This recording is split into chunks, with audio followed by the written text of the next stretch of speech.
সাভারে চিহ্নিত মাদক ব্যবসায়ী স্বপনের বাড়ির মাটি খুঁড়ে মিলল মানুষের কঙ্কাল।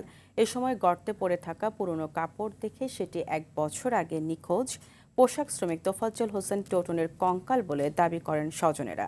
গতকাল স্বপনকে গ্রেপ্তারের পর তার দেওয়া তথ্য অনুযায়ী ওই বাড়িতে অভিযান চালায় পুলিশ।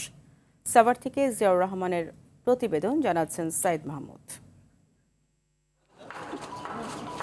2023 সালের 19 এপ্রিল নিখোঁজ হন পোশাক শ্রমিক তোফাজ্জল হোসেন। স্থানীয়রা জানান, নিখোঁজের আগের দিন মাদক কারবারি স্বপন মিয়া ও তার সহযোগীদের সঙ্গে তোফাজ্জলের মারামারি হয়। স্বপনের মাদকের কারবারের প্রতিবাদ করায় তাদের মধ্যে আগে থেকেই শত্রুতা ছিল। এর 1 বছর পর স্বপনের বাড়ির মাটি খুঁড়ে উদ্ধার করা হলো তোফাজ্জলের কঙ্কাল।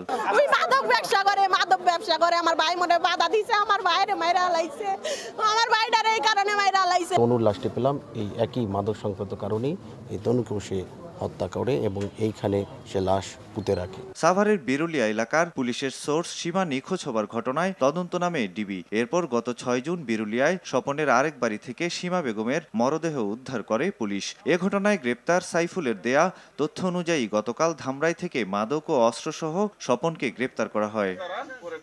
পুলিশ জানিয়েছে, উদ্ধার করা কঙ্কালের পাশে থাকা জামা দেখে তোফাজ্জলের স্ত্রী রিনা বেগম কঙ্কালটি শনাক্ত করেন। সেই দিনের অপহরণের আগ মুহূর্তে যে শার্টটি ছিল এই একই শার্ট এবং তার স্ত্রী এসে ওই শার্টটি শনাক্ত করেন। আমরা এর পরবর্তীতে ডিএনএ আমরা করে এটি কনফার্ম হবে। এটি স্থানীয়রা জানান, স্বপন দীর্ঘদিন ধরে সাভার পৌর এলাকা সহ বিরুলিয়াতে মাদকের কারবার করে আসছিল। এলাকায় এরকম একটা দুর্ঘটনা ঘটছে, এই জন্য আমরা তার শাস্তি চাই।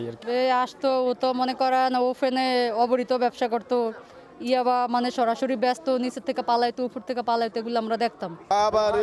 ফাঁসি ডাইরেক্ট বাবা, ফাঁসি এরকম জানি বাবা, মাদক দ্রব্য সম্রাট আর না থাকে। সিরিয়াল কিলার ও মাদক ব্যবসায়ী স্বপনের বিচার দাবি করেছে স্থানীয় বাসিন্দারা। সাইয়েদ মাহমুদ, RTV।